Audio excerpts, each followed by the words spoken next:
이름으로 기도합니다. 아멘. 감사합니다. 오늘 말씀은 시편 15편 1절에서 5절 말씀입니다. 읽겠습니다. 다윗의 시. 여호와여, 주의 장막에 머무를 자 누구 오며 주의 성전에 사는 자 누구 오니? 주의 성산에 사는 자 누구 오니이까?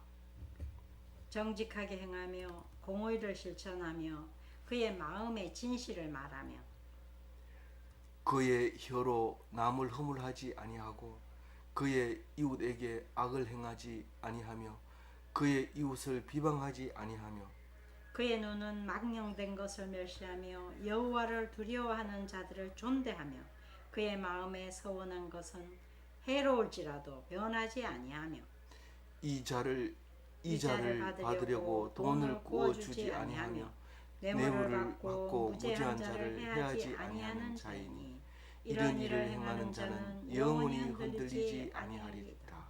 아멘.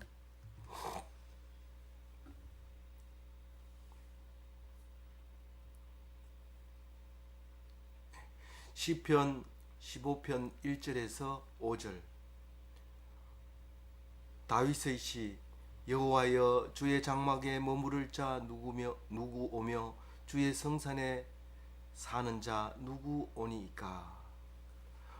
오늘 시편은 짧은 것 같이 5절로 되어 있지만 또 찬송으로 이거를 부르는 일은 거의 없습니다. 왜냐하면 이 성경의 본 뜻을 우리가 충분히 이해하지 못할 때 이걸 찬송하지 못합니다. 근데 오늘 이 시를, 이 찬송을 묵상하고 나서 만약에 마음이 무겁다면 그것은 성경을 잘못 보고 있는 것입니다.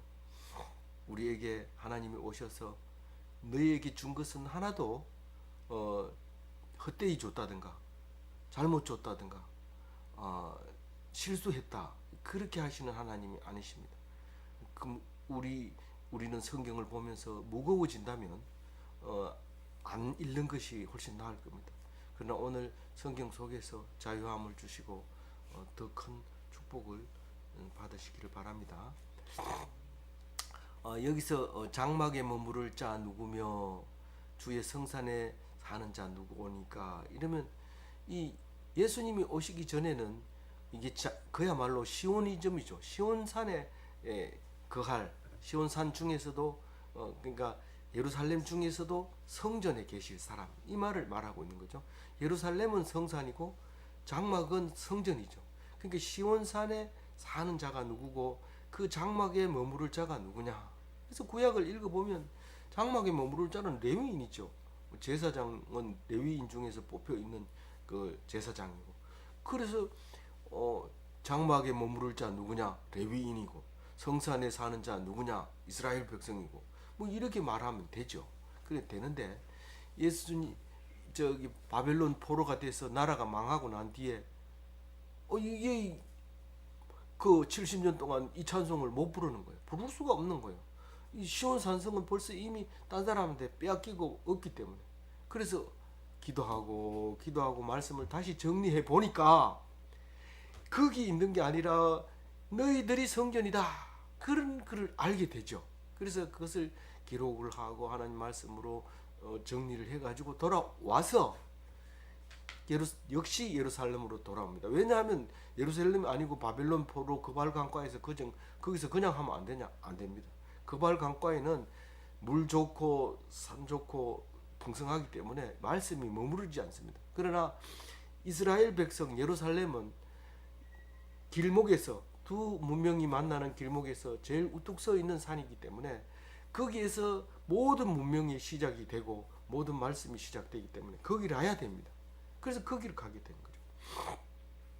그래서 장막은 결국은 말씀이 있는 곳이 장막이고, 다시 말해서 묵상하는 사람이 장막인 거예요. 몸된 성전이 말하는데 성전이 뭐 아무나 성전입니까? 말씀을 주야로 묵상하는 그 사람이 장막이 되는 거지. 뭐 장막 안에서 제사가 안 지내고 썰렁하고 며칠 가도 고기 타는 냄새도 안 나고 향기도 안 나고 또 뭡니까? 불도 안 꺼져 있고 떡상에 떡도 없고 이렇다면 그건 장막이 아니죠. 뭐 형태만 있는 거죠. 그런데 성산은 뭡니까? 말씀이 있는 그 모임이 성산이죠. 이 성산에는 항상 사람이 들끓습니다. 그게 이스라엘 백성입니다. 묵상 모임에 참석하는 자, 그게 이 성전 주의 성산에 사는 자 누구오니까. 그러면 시편 15편은 그러면 묵상하는 모임, 묵상하는 사람들 보고 말하는 거네요. 그렇습니다. 이게 그 얘기하고 있는 거예요. 그런데 그러면 답 나왔네요. 그럼 2절부터 얘기할 필요 없네요. 그럼 묵상하면 되니. 그 왔으면 이제 묵상을 해야 되죠. 이제 누구냐? 여기 있다. 어떻게 하는 거냐?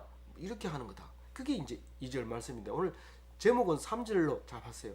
많은 말을 하지만 우리가 말을 많이 한다고 해서 은혜 되는 게 아니라 뭐 중심을 잡아가지고 꼭 오늘 하루 종일 붙잡고 있어야 될 말씀이 있어야 되는데 그의 혀로 남을 허물하지 아니하고 그의 이웃에게 악을 행하지 아니하며 그의 이웃을 비방하지 아니하며 이 세 가지가 나오는데 제가 세 가지 중에서 또 남을 허물하지 아니하고 여기를 잡았어요. 우린 앉으면 남의 허물합니다. 만약에 뭐 허물하지 마라 이러면은 할 말이 없어요. 앉자마자 딱 모이면 앉자마자 그 사람 왜 오늘 안 나왔대? 그렇게 바쁘니까 그렇지. 그렇게 욕심내면 안 바쁠 사람 누가 있냐? 뭐 이러면서 자동으로 나옵니다. 그 남의 허물을 계속 이야기합니다. 자기 얘기는 일치를 안 합니다. 원래는 어떻게 해야 돼요? 성산에 사는 자는 항상 자기 얘기합니다. 하나님이 이런 은혜를 주셨어. 내가 어떻게 고통 속에서 기도했더니 이렇게 하나님께서 은혜를 주시더라. 그게 예를 들면 어떤 거예요? 내가 하나님 앞에 가시를 치료해 달라고 기도했더니 어제 저녁에 하나님이 네 은혜가 네게 족하다 그러더라. 그런 얘기를 하는 게 주를 묵상하는 거고 나누는 거고 그런 거지. 뭐 어제 유튜브 봤는데 엉뚱한 소리 자꾸 하고 이렇게 하면 안 되죠. 남의 앉으면 허물. 우리 어릴 때부터 식구들끼리 밥상에 둘러 앉으면 남의 집 누구 집 애는 푼수가 없어가지고 맨날 이렇게 하고 그래서 우리 집이 제일 푼수 없이 잘 사는 사람인 줄 알았는데 딴 사람은 그래 푼수가 우리가 많은 줄 알았는데 딴 사람이 우리 보고 너네 집은 옛날부터 푼수 없는 사람들이 많이 살았잖아 이렇게 얘기하는 거예요. 우리가 하던 얘기 똑같이 하는 거예요. 우리는 그 사람 보고 얘기했는데 그 사람들은 그렇게 얘기해요. 아 이게 남과 내가 다르지 않구나 똑같구나 그렇게 생각하게 됐습니다. 그래서 우리가 성경을 보는 게 은혜롭게 되죠. 오늘 3절 말씀을 중심으로 생각하면서 한번 자세하게 다시 보도록 하겠습니다. 2절에 보면 정직하게 행하며 공의를 실천하며 그의 마음의 진실을 말하며 누가 이렇다는 말이에요. 오늘 묵상 자리에 모여서 묵상하고 있고 성경을 읽고 있는 사람이 그렇단 말이에요. 아닌데 내가 오늘 묵상 자리에 오긴 했는데 정직하게 행하지도 않고 공의를 실천하지도 않고 그의 마음의 진실을 말하면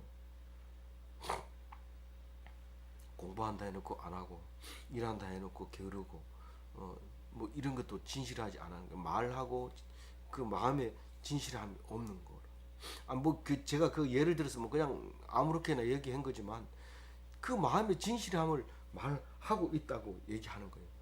뭐가요? 하나님이요. 누구 보고요? 나 보고요. 오늘 나보고 하는 거 그러면 전중함이 보고 얘기하는 겁니까? 아니고 각자 얘기를 그렇게 받아들여야죠. 성경 읽을 때. 이 성경을 읽으면서 찔린다 이렇게 하면 안 돼요. 그거는 도덕책 봐도 찔려요. 그건 뭐 이게 수준 높여야 되죠. 수준. 하나님이 묵상을 하고 나니까 닌 정직한 사람이야 이렇게 말하는 거예요. 찔립니까?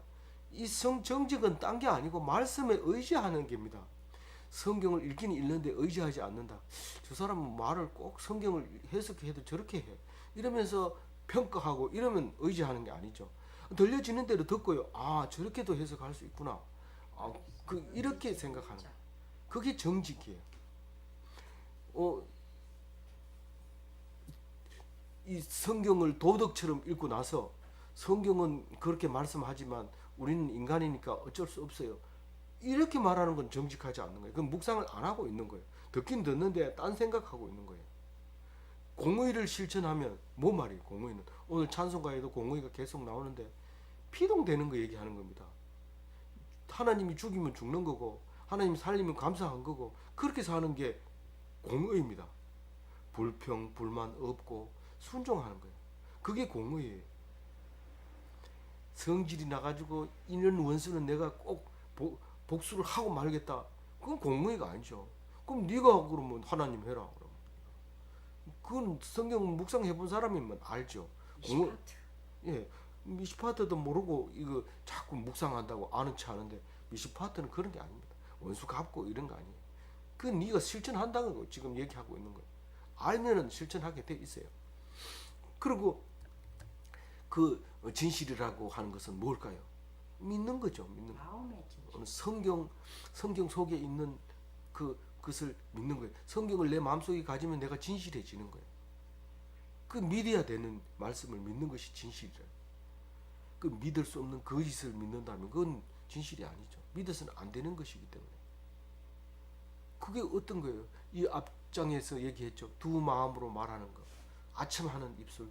그거를 말하는 건데 우리는 진실을 말해요. 두 가지 마음을 말하는 게 아니라 성경을 보고 나서는 갑자기 힘이 생기는데 뭐 형편이 좋아져서 힘이 생기는 게 아니라 두 가지 마음을 한 가지를 버려버리고 나니까 힘이 생기고 용기가 생기고 할 말이 분명해져요. 그런데 묵상을 하지 않고 말하라 이러면 버벅거리고 더듬거리고 왜냐하면 자료를 찾아야 되니까요. 뭐 다른 뭐 적당한 말을 둘러대야 되기 때문에 한 가지 마음은 덮어놓고 다른 상대방의 말을 상대방에게 마음에 들게 말하려고 하려면 버벅거리는 거죠. 설교도 버벅거리는 설교는 두 가지 마음을 말하기 때문에 그래요. 성경 있는 대로 얘기하면 버벅거릴 이유가 뭐가 있어요? 하나님이 버벅거리라면 할 수 없이 버벅거려야 되겠지만은 우리는 성경 속에서 버벅거리게 하지 않아요. 그 말 그대로 해요. 하나도 틀림없이 그대로 나가기 때문에 하나도 뭐 미사 여구를 동원해서 그걸 설명할 필요가 없어요. 있는 그대로 읽혀지는 대로 읽어요. 만약 혹시 제가 만약에 말을 잘못했다 하더라도 그건 언젠가 밝혀질 것이고 다른 사람이 내만 성경 읽습니까? 내가 옛날처럼 사제가 혼자 읽고 다른 사람은 못 읽게 합니까? 그게 아니잖아요. 그럼 그게 고쳐지는 거고 또 그때 잘못했다고 나를 붙잡아주고 벌 할 겁니까? 벌 한다면 벌 받는 거죠. 그게 선지자가 가져야 될 자세죠. 그러니까 그렇게 하는 거죠. 그의 혀로 남을 허물하지 아니하고 절대로 남을 허물 말하지 않는다. 세상에 그런 사람이 어디 있어요? 예수님 말고는 그런 사람 없습니다. 근데 그럼 어떻게 해야 돼요? 그 나보고 허물하지 않는다고 얘기하는 이유가 뭐 예수님이 오기 전에는 이게 이렇게 하려고 노력한 거죠. 그냥 도덕에 가까운 이 성경이었죠. 그러나 예수님이 오시고 나서 도덕의 차원으로 훨씬 뛰어넘는 거예요. 어떻게 해요? 예수님으로 인하여 그렇단 말이에요. 그러니까 우리는 뭐예요? 유대인이에요? 예수쟁이에요? 예수쟁이, 예수 믿는 거예요. 예수로 인해서 이게 전부 나의 문제로, 나의 이야기로 돌아오기 때문에 우리는 예수쟁이라고 말하는 거예요. 남을 허물을 얘기를 하는 것 같던데요. 잘 들어봐. 끝까지 들어봐. 그 말만 듣고 그냥 나가지 말고 끝까지 들어봐. 들어보니까 얘기를 하고 마지막에 가서 회개합니다.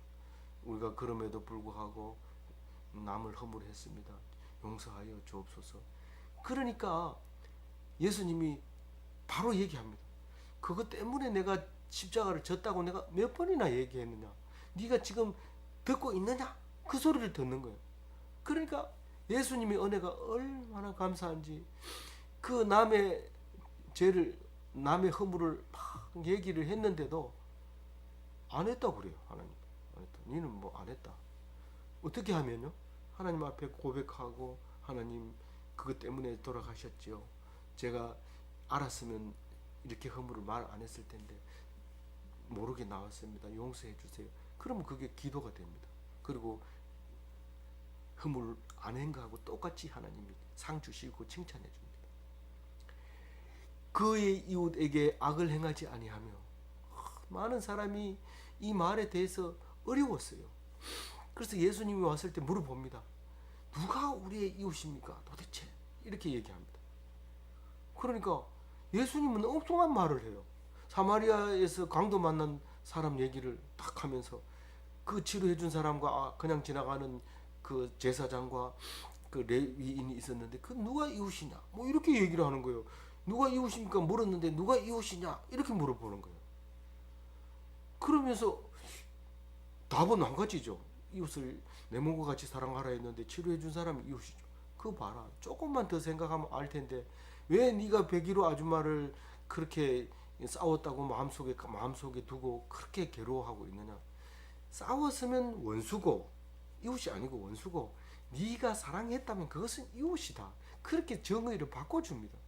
그러고 나서 이 사람은 너무 가벼워졌죠. 그리고 모든 재산을 이웃에게 다 나누어 주고 예수님을 따랐죠. 젊은 청년이. 그런데 성경은 안 그랬다고 얘기해요. 그런 말씀을 듣고 그걸 이해를 못할 때는 역시 무거운 상태로 성전문을 나가게 됩니다. 오늘 이 마음에 와닿기를 바랍니다. 악을 행하지 않을 수가 없어요. 우리가 살다 보면. 그러나 악을 행했다고 하면 그것은 분명히 하나님께서 나에게 준 대적이었고 원수이시 분명합니다.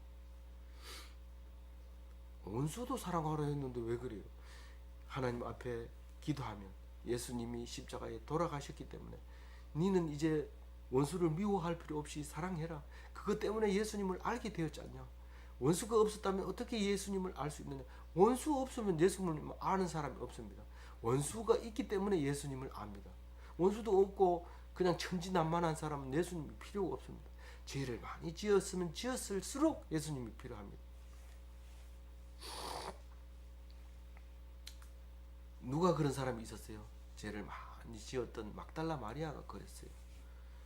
그 바리새인들 집에 가서 예수님께 저녁 대접하고 목에 힘 좀 주려고 우리 예수님 오실 테니까 다 와라 함께 식사하자 이러니까 많이 왔는데 막달라 마리아도 왔죠.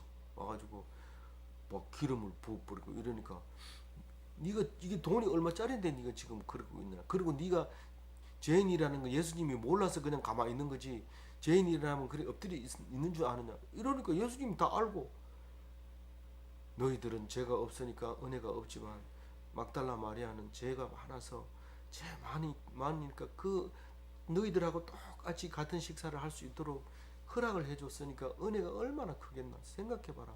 그래서 지금 감격하고 있는 거다. 그 얘기하는 거예요. 그 은혜는 돈으로 갚을 수가 없어요. 그냥 표시하는 거죠. 은혜를 돈으로 표시하는 거지 돈이 많고 적고가 아닙니다. 막달라 마리아 돈이 많았던 것 같아요. 아니면 빚냈든지 뭐 어쨌든 돈이 그렇게 많았던 거예요. 엄청 돈이 600 데나리온이라 했어요. 얼마를 했어요? 그게 엄청 비싼 거거든요. 그리고 뭐 어떻게 한다고요? 악을 행하지 않는다는 게 무슨 뜻인지 이제 알아야 돼요.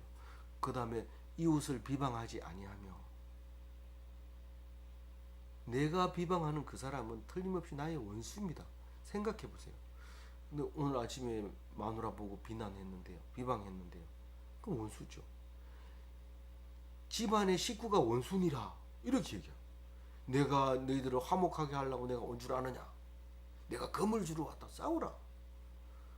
식구에게 비방했는 게 그게 원수인데 그게 비방하지 않는 말로 돌았을 때 예수님이 오셨구나. 그걸 알아야 돼. 안 하던 짓을 하면 이 사람 이상하네. 아니라 하나님께 은혜 받았네. 예수님은 이 사람 마음속에 들어갔네. 그리고 기뻐하고 감사해야 되죠. 저 인간이 언제 또 마음이 변할지 몰라.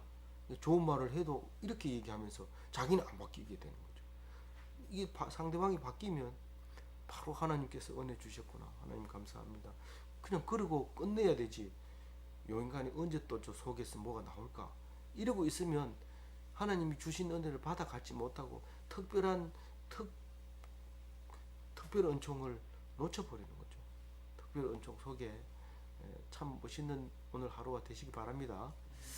4절 봅니다. 4절에 보면 그의 눈은 망령된 자를 멸시하며 여호와를 두려워하는 자를 존대하며 그의 이름에 서운한 것은 해로울지라도 변하지 아니하며. 참 이 성경을 읽으면서 참 성경은 너무 진짜 멋있는 말이고 우리가 할 수 없는 말을 다 해주는구나. 뭐 몰라서 그런 게 아닙니다. 술 먹은 사람도 1시간 앉혀놓고 나면 성경 구절 나옵니다. 근데 그 얘기 잘 들어보면, 안 들으면 뭐 쓰레기지만 들어보면 나옵니다. 그런데 성경 구절은 곳곳마다 구석구석에 심어놨기 때문에 안 들어보고, 사람을 안 들어보고 성경 말씀 읽는 게 가장 빠르고 많은 양을 가지게 되는 거예요. 무슨 말이에요? 하나님을 믿는다고 고백하는 사람은 순도가 좀 떨어져요. 그러니까 순도가 떨어져요. 그런데 성경 말씀은 100% 순도를 가지고 있어요. 그렇기 때문에 성경을 가지고 하는 게 제일 좋아요. 뭐 다른 사람 설교 그것도 순도 100%는 아니거든요. 그러니까 순도 100%는 성경을 보는 게 100%예요. 남의 거 듣지 마라 이렇게 말해도 안 되지만 100%는 성경이다. 그 얘기입니다. 눈은 망령된 자를 멸시하면 무슨 말일까요? 망령된다는 건 지금 치매를 망령됐다고 말하거든요. 뭐예요? 노망 들은 거. 그거를 망령됐다는 거예요. 지금은 치매라는 말을 쓰죠.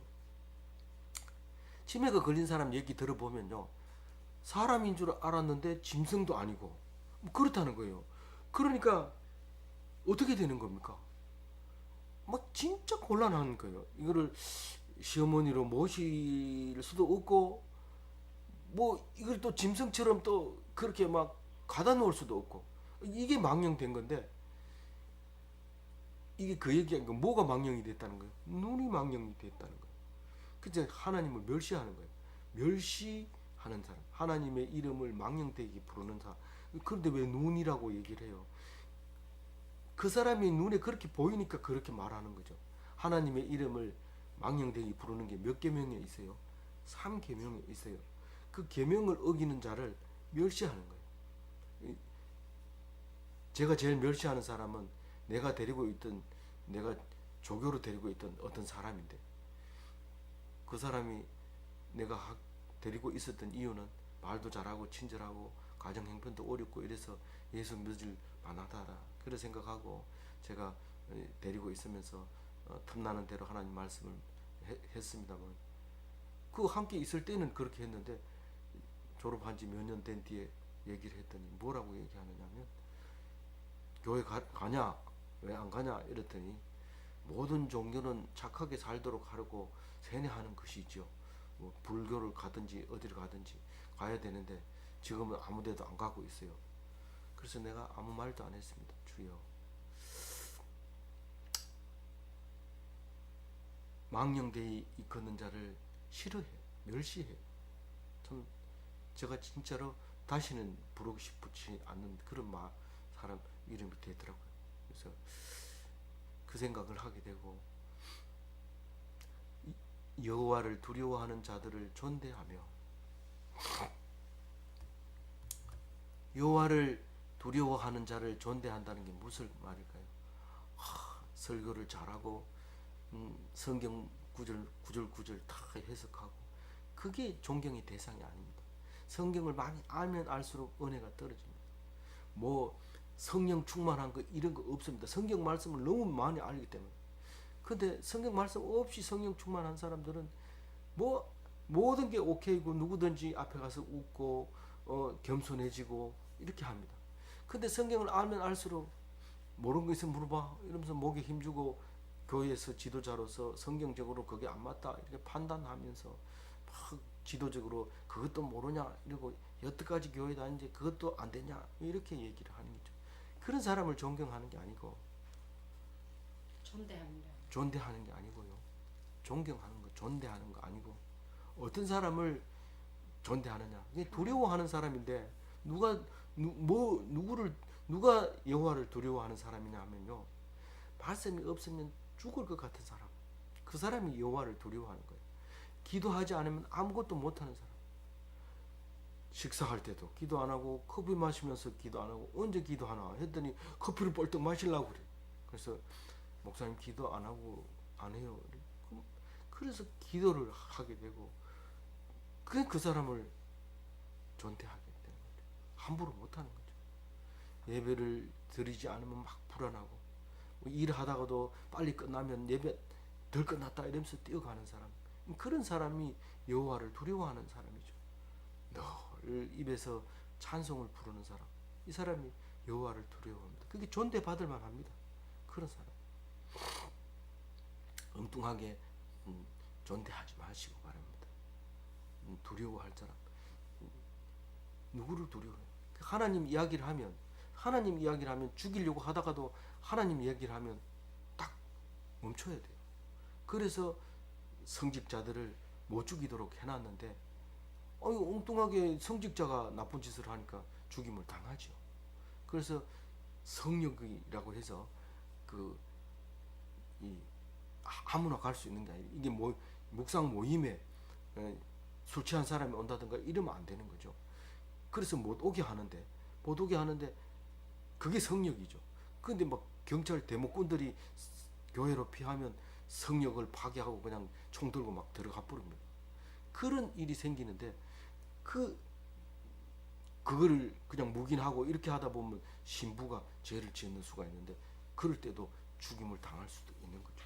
그래서 절대로 하나님 앞에서는 하나님을 두려워하는 사람이 존대해져야 됩니다. 그래야 하나님을 시온에서 할 수 있는 자격이 됩니다. 그래서 그 솔로몬 성전 앞에도 가면 이방인이 출입하면 죽을 수 있다 이렇게 말하는 거죠. 그 다음에 뭡니까?